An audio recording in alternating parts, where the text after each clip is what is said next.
السلام علیکم سامعین، 21 ربیع الاول ہے، 18 اکتوبر ہے۔ سوشل انڈیا نیوز میں آپ کا خیر مقدم ہے۔ آج کی خبروں کی شروعات قاری محمد قربان پانی پتی کی تلاوت کلام پاک سے کی جا رہی ہے۔ قاری موصوف ماشاءاللہ مظاہر علوم سہارنپور کے شعبہ تجوید کے استاد قاری مسعود احمد فلاحی مظاہری کے شاگرد رشید ہیں۔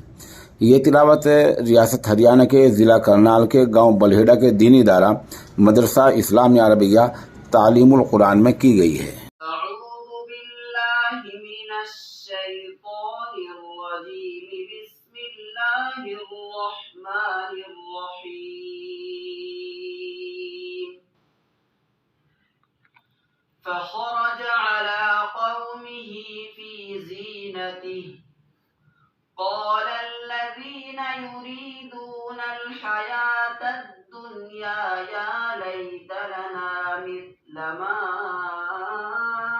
أوتي قارون إنه لذو حظ عظيم.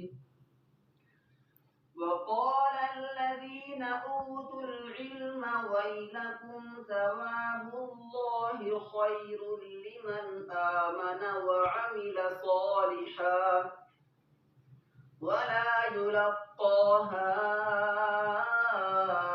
إلا الصابرون.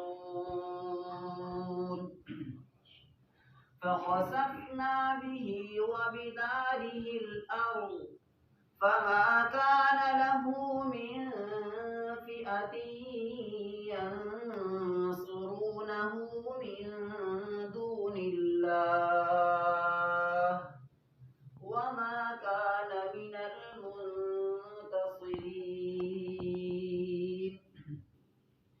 وأصبح الذين تمنوا مكانه بالأمس